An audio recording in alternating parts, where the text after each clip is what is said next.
nos vamos a meter de lleno en un tema que realmente preocupa, que a veces realmente desconocemos sobre el tema, que es el cambio climático. Los datos, hablábamos al principio recién con Mariela, datos que alarman año a año a raíz de la actividad humana y alarman en cuanto a la preocupación por el planeta, de qué es lo que nos puede llegar a pasar, no en un futuro lejano, sino que en un futuro cercano. Hace poco fue la cumbre de cambio climático, hace poco, si no me equivoco, fue el año pasado, sobre fin de año, en Glasgow, y los datos no fueron quizás de los mejores, pero vamos a tratar de entender un poquito mejor acerca de la situación en la que estamos hoy en día. Por eso vamos a hablar con Inés Camillón, que es la doctora en Ciencias de la Atmósfera, investigadora del CONICET. Inés, buenos días, ¿cómo estás? Hola, buen día. Bien, muy bien. Bueno, primero que nada queremos preguntarte y saber dónde estamos parados hoy en día, cuál es la situación del planeta, sobre todo de la temperatura global, ¿no? Y tratar de entender qué es esto de la temperatura global, por lo que todos los países están intentando de bajarla.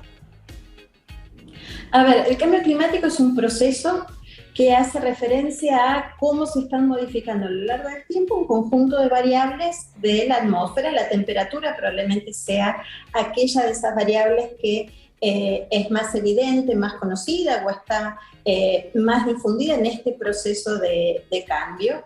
Y lo que sabemos es que desde el periodo preindustrial hasta ahora el planeta se calentó algo más de 1 grado centígrado, aproximadamente 1,1 grados centígrados. Claro que cuando uno pone este número en la escala de lo que significa el cambio de temperatura a lo largo de un día, parecería que es muy poco. Pero en términos de la temperatura promedio del planeta, un calentamiento de 1 grado centígrado es mucho, sobre todo cuando lo medimos en términos de las consecuencias de este calentamiento, entendiendo que producto de este aumento de la temperatura global tenemos el ascenso en el nivel del mar, el derretimiento de los hielos, una mayor frecuencia de eventos extremos del tiempo y del clima, olas de calor, lluvias muy intensas, procesos de sequías que pueden dar lugar a incendios, como estábamos viendo recién en las imágenes.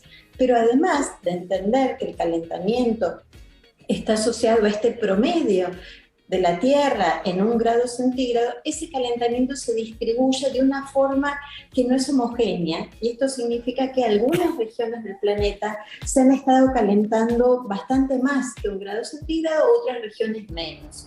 Pero cuando vemos cuáles son aquellas regiones donde más aumentó la temperatura, claramente aparece toda la región del Ártico, y eso explica el derretimiento del hielo en toda la zona, que incluye no solo el Polo Norte, sino extensiones mucho más amplias del hemisferio norte. Los océanos también se están calentando, pero particularmente se está calentando además el aire sobre las regiones continentales, y es precisamente sobre las zonas continentales donde vivimos los seres humanos, donde desarrollamos las actividades, y de ahí la importancia de las consecuencias, de los impactos que está teniendo este aumento de la temperatura. ¿Qué tal, Inés? Muy buenos días. ¿Podés hablarnos justamente de estas consecuencias? Eso quería preguntarte. O sea, ¿hacia dónde vamos si no empezamos a tomar realmente conciencia del daño que le estamos haciendo a la que es realmente nuestra casa, que es el planeta Tierra, ¿no? O sea, el mismo ser humano está provocando algo que, de no frenarse, lo va a llevar a su propia extinción. No quiero ser apocalíptica, pero ¿va por ahí o no es tan así?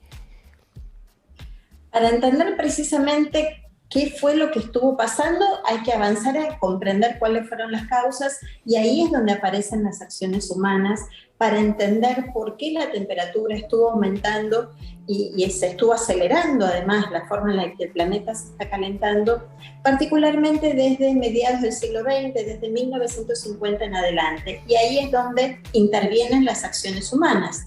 El uso intensivo de los combustibles fósiles, la quema del petróleo, del carbón, del gas natural para la generación de energía, pero también los procesos a través de los cuales se cambian los usos de suelo, y ahí aparece la deforestación, pero también los procesos de crecimiento de las ciudades. Bueno, todo esto aparece dentro de estas causas que fuerzan los cambios en el clima. Y entonces, para avanzar hacia dónde vamos, es donde tenemos que entender que eso va a depender también no solo de lo que ya estuvimos haciendo hasta ahora en términos de consumo y quema de petróleo y cambios en el suelo, sino también de cómo esas acciones van a ser también en las próximas décadas. Y es por eso que nosotros hablamos de escenarios futuros en plural, porque el clima podría ser diferente en las próximas décadas en función de cómo sean nuestras propias acciones en los próximos años, en función de cuánta de nuestra energía derive de combustibles fósiles o cuánta de esa energía provenga, por ejemplo, de fuentes renovables, cuánto usemos de energía solar, cuánto usemos de energía eólica, cuánto cambiemos hábitos, y esto tendrá que ver con la forma en la que no solo se genera la energía, sino también la forma en la que consumimos energía, y ahí la eficiencia energética cumple también un rol central para definir cómo puede ser el clima en las próximas décadas, cómo sean algunas actividades productivas. Sabemos que agricultura y ganadería son también en parte responsables de emitir gases a la atmósfera que producen el cambio climático. Entonces, ¿en qué medida ¿Quién se lleva la peor parte, Inés? La energía.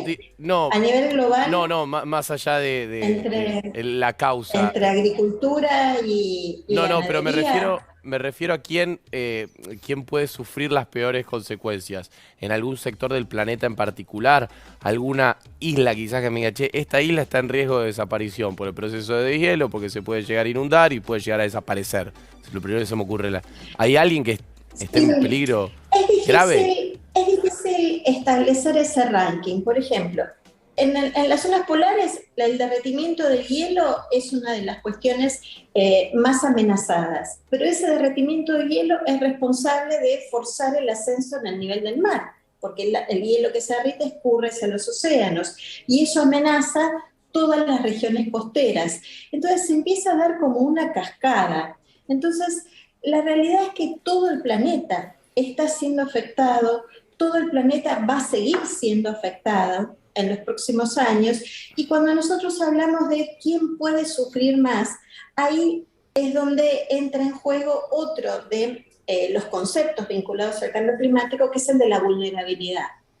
Porque en alguna medida nos podemos llegar a adaptar a algunos de esos cambios, pero para adaptarse, por ejemplo, hace falta recursos. Claro. Entonces, lo que sabemos es que quienes son más vulnerables en términos de desarrollo económico, aquellos países más pobres, y que además son los que tienen menos responsabilidad en la emisión de estos gases a la atmósfera que están produciendo el cambio climático, aparecen en la primera línea de los que están siendo más afectados, que probablemente lo van a seguir siendo. Inés, estamos hablando con Inés Camiloni, ella es doctora en Ciencias de la Atmósfera y investigadora del CONICET. Breve, por último, preguntarte por mi parte, ¿hubo un cambio, hubo un lograr demorar esta aceleración en el cambio climático a propósito del parate que hubo por la pandemia? Porque hemos visto que sucedieron cosas con la naturaleza en ese parate mundial que me gustaría saber tu opinión. Sí, eso está medido. Las emisiones en la atmósfera de los gases que producen el cambio climático durante el año 2020 se redujeron aproximadamente un 5%. Pero esa fue nuevamente compensado en el año 2021, donde las emisiones subieron nuevamente al mismo ritmo que venían haciendo. O sea, no sirvió de antes nada. de la pandemia. La pandemia no es la solución, no es una solución frente al cambio climático. De la pandemia solo podemos aprender que esa reducción de emisiones provino en una enorme medida asociado a la reducción en el uso de la energía, pero en lo que tiene que ver con la energía particularmente asociada al transporte terrestre. Por lo tanto, si logramos transformar de qué forma nos transportamos, de qué forma generamos la energía necesaria para transportarnos, ahí podemos aprender de la pandemia que estamos encaminados a encontrar un camino para reducir en una forma significativa las emisiones a la atmósfera que producen el cambio climático. Inés, gracias por este contacto.